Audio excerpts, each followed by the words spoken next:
warahmatullahi wabarakatuh. Nama saya Nur Akila Dalila binti Kamarul Zaman, nombor matrik C19A0478. Saya dari kumpulan Twilight Legacy dan kumpulan kami telah menghasilkan komik Pinocchio. Saya akan menerangkan dua tokoh komik yang kumpulan kami jadikan contoh, iaitu Datuk Lak dan Ujang. Tokoh yang pertama iaitu Datuk Lak. Nama sebenarnya Muhammad Nur Khalid, dilahirkan pada 5 Mac 1951 di Kota Baru, Perak.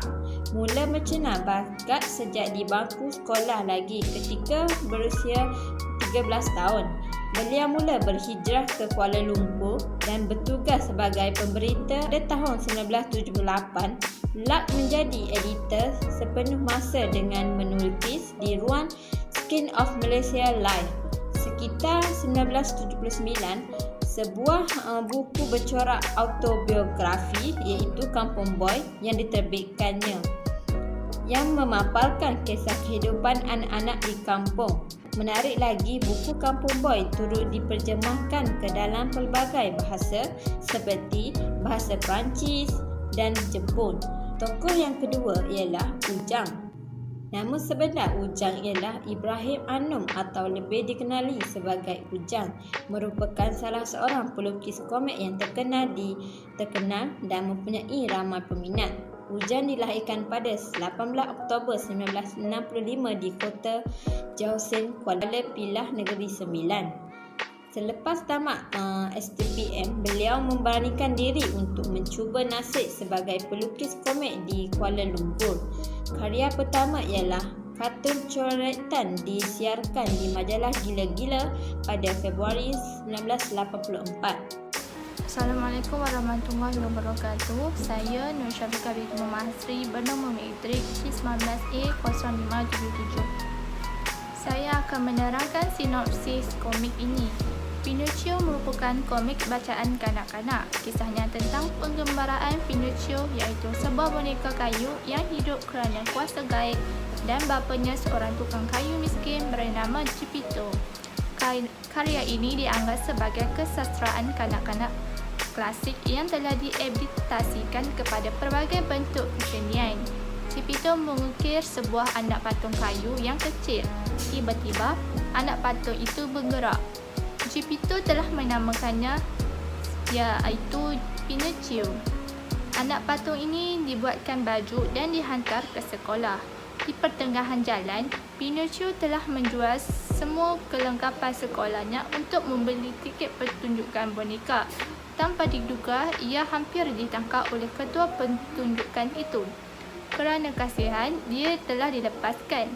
Tetapi, Pinocchio telah ditipu menyebabkan dia kehilangan duit yang diberi oleh Tok Dalang, ketua pertunjukan boneka itu. Sewaktu menangis, muncul seorang pari-pari, iaitu pari-pari yang telah menghidupkannya. Pinocchio telah berbohong dan menyebabkan pari-pari itu marah. Dia telah disumpah hidungnya akan bertambah panjang jika dia terus berbohong. Seterusnya, saya akan menerangkan jenis-jenis ilustrasi yang terdapat dalam komik. Yang pertama ialah cerita bergambar atau komik. Sebuah ilustrasi dapat digunakan untuk menyatukan suatu tempat dengan sudut pandangan yang membuat pembaca tertarik untuk mengikuti cerita tersebut, seperti cerita Pinocchio yang mengisahkan sebuah patung hidup.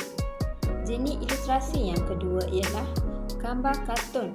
Gambar kartun banyak dijumpai pada komik ini kerana dengan adanya gambar, ia dapat menarik perhatian anak-anak untuk membaca dan boleh menarik minat. Selain itu, gambar kartun juga memberikan banyak imajinasi kepada mereka. Sebagai contoh, dalam cerita Pinocchio, watak Geppetto merupakan seorang tukang kayu yang tersohor. Watak kedua, pari-pari yang baik hati yang menolong Geppetto. Dan watak utama ialah Pinocchio yang merupakan anak patung dan telah dihidupkan oleh pari-pari supaya terus menjadi anak Geppetto. Ini merupakan watak kartun yang berada di dalam komik. Yang ketiga, gambar ilustrasi naturalis, pemilik warna dan bentuk yang sedia ada dengan bentuk asli yang di dalam alam. Dalam cerita Pinocchio, terdapat bentuk asli seperti pokok, kayu, katil dan hutan. Manakala, warna pula menggunakan pelbagai warna seperti hijau, kuning, koko, merah, biru dan banyak lagi. Ilustrasi juga berfungsi sebagai media untuk menghidupkan sebuah cerita. Objek gambar ilustrasi berbentuk gambar manusia, binatang, tumbuhan dan benda-benda lain. Sebuah gambar ilustrasi dapat dikatakan baik dan dihasilkan jika gambar ilustrasi tersebut boleh membantu pembaca imajinasi tentang cerita yang disampaikan. Dan kami telah menggunakan edible ilustrasi untuk menghasilkan komik Pinocchio. Pinocchio merupakan sebuah komik kanak-kanak. Justru itu, penanya lebih sedikit dan kelihatan besar-besar. Hal ini kerana karakter dan background dapat diperlihatkan dengan jelas untuk bacaan kanak-kanak. Kanak-kanak lebih suka melihat gambar daripada membaca banyak teks. Mereka mudah belajar daripada pembelajaran melalui gambar raja. Biasanya teks kurang, lukisannya adalah lebih. Layout pula berfungsi dalam membuatkan komik untuk membahagikan elemen dengan visual pada suatu halaman. Layout mempunyai tata letak. Layout menunjukkan bagaimana pengaturan panel ataupun frame pada gambar disusun. Layout mengatur hubungan antara panel berhubung antara satu sama layout. Layout juga membuatkan pembaca mudah untuk membaca komik kerana mempunyai urutan yang sesuai untuk kanak-kanak. Desain panel yang dipilih oleh kumpulan saya ialah desain pertama, kedua dan ketiga. Desain pertama mempunyai 6 layout yang terdiri daripada 3 layout segi 4 tepat dan 3 layout segi 4 sederhana besar. Layout ini mempunyai susunan tata letak yang menarik. Hal ini bertujuan bagi menarik perhatian dan daya fokus kanak-kanak ketika membaca komik ini. Desain kedua pula dipilih kerana mempunyai 5 layout sahaja. Hal ini kerana apabila kanak-kanak melihat komik ini, mereka lebih tertarik disebabkan penggunaan gambar berbanding background yang mempengaruhi mereka. Kanak-kanak suka melihat gambar berbanding membaca. Desain ketiga pula dipilih kerana mempunyai 5 layout. Hal ini kelihatan sangat menarik, di mana layout yang pertama dan terakhir mempunyai frame yang bersaiz besar berbanding dengan layout yang lain. Jelas kelihatan. Hal ini membuatkan gambar karakter akan jelas kelihatan terlebih dahulu sebelum audiens membaca teks. Susunan gambar pula mudah difahami kerana mempunyai kesesuaian urutan yang menarik. Assalamualaikum, nama saya Nur Sarah binti Johan. Nombor logik saya C19A0563. Seterusnya saya akan membentangkan beberapa jenis desain yang kami lakukan untuk pemilihan tajuk sebenar komik kami, iaitu Pinocchio. Pemilihan background di desain tajuk kami meletakkan beberapa jenis background untuk menghasilkan desain yang menarik. Pemilihan sebenar bagi desain tajuk komik Pinocchio kami ialah kami memilih desain yang keempat yang berada dalam folio komik kami. Pemilihan ini adalah kerana desain yang keempat ini dilihat lebih menonjol berbanding desain yang lain. Setiap desain yang dihasilkan, kami menggunakan beberapa jenis font untuk tajuk komik kami. Antaranya ialah Inkscape, Black dan lain-lain lagi. Manakala bagi pemilihan background di desain tajuk kami meletakkan beberapa jenis background untuk menghasilkan desain yang menarik. Penghasilan sketches bermula di atas kertas. Lakaran watak terlebih dahulu telah dilukis bagi memudahkan penghasilan komik. Saya telah melakar lakaran watak pari-pari. Semasa membuat lakaran, saya telah menentukan penggunaan warna yang sesuai digunakan untuk karakter pari-pari saya.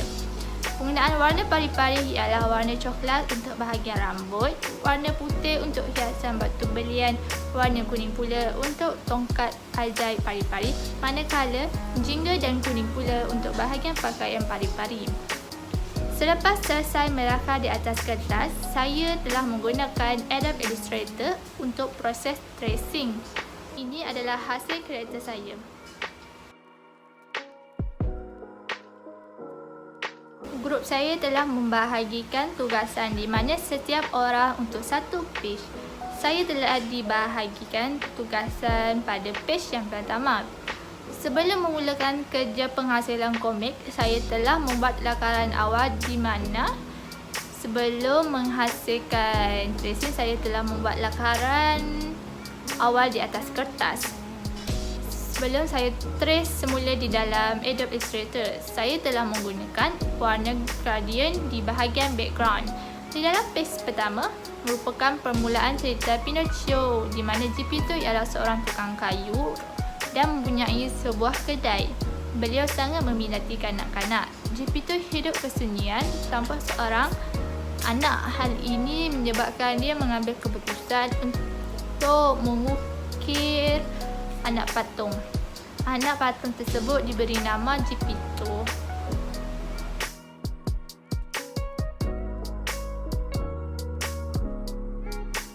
Saya telah menghasilkan watak Geppetto yang merupakan seorang tukang kayu yang tua dan miskin. Dia amat suka membuat patung-patung menggunakan kayu. Patung kesayangannya ialah Pinocchio. Geppetto sering berkata, "Alangkah baiknya kalau aku mempunyai anak," sambil melihat Pinocchio. Seterusnya, saya juga telah menghasilkan komik pada bahagian pertengahan yang di mana Geppetto dan patung kesayangannya Pinocchio sedang tidur di atas katil. Pada malamnya, seorang pari-pari yang baik hati datang ke rumah Geppetto dan mengayuhkan kad saktinya ke Pinocchio sambil berkata, "Esok Pinocchio akan dapat bergerak dan bercakap seperti manusia biasa." Pada petak kedua, Pinocchio boleh bergerak dan bercakap seperti manusia dan Geppetto sangat heran dan gembira melihat keadaan Pinocchio yang seperti manusia biasa. Pada petak yang terakhir, pari-pari telah meninggalkan pesanan kepada Pinocchio yang harus mendengar kata ayahnya dan jangan berani menipu. Sekiranya Pinocchio menipu, dia akan diterima balasan. Manakala bagi desain watak Pinocchio pula, kami melukis di atas kertas terlebih dahulu dan kemudian ditracekan di dalam Illustrator. Begitu juga dengan scene yang ketiga, kami juga turut melakukan perkara yang sama.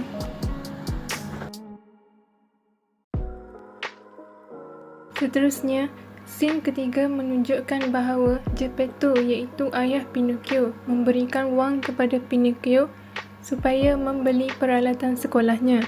Namun, wang tersebut digunakan untuk memasuki taman tema sehinggalah selepas dia pulang, dia terjatuh ke dalam lubang sehinggalah muncul peri-peri yang menjadikan hidung Pinocchio panjang. Peri menyatakan bahawa hidungnya menjadi begitu kerana disebabkan oleh perbuatannya yang menipu ayahnya. Sekian, terima kasih.